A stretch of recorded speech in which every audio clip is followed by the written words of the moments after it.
Hello guys, today I'm going to be explaining how to compare percents to each other and to fractions. So how do you do it? Is you have to find the bottom number. We'll be showing you how to do this one. So how you do is you look at the bottom number. You have to find a number that can get it up to 100.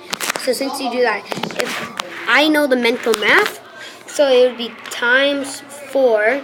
That would equal, that would be 100, and then you do it over, and then whatever you times under here, if it times up here, that would be 4, and now that would be 4, 8, 12, 16, and you right here. This is a fraction, but if you put that in your calculator, if you times it by, if you do 0.20 times 100, it would be over 100. But since I did which one is bigger, so the one that is bigger is the 20 over 100. So if you like this video, please like, subscribe, and comment. Yeah, bye.